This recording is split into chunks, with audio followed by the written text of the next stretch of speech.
In this video tutorial, I will show you how to install Google Chrome extensions on the Brave browser.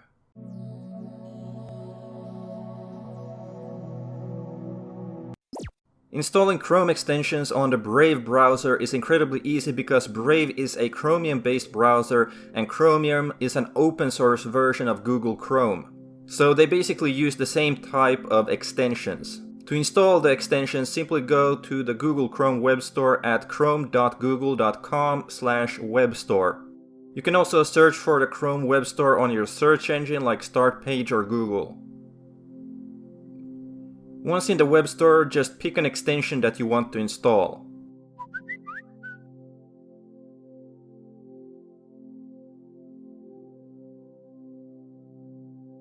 Then once on the extension page, click on the Add to Brave button on the top right.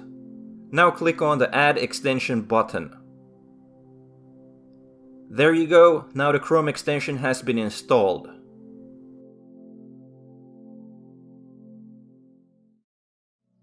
Thanks for watching, I hope this video helps you out. If you want to support the channel, please remember to like, comment, subscribe and share this video.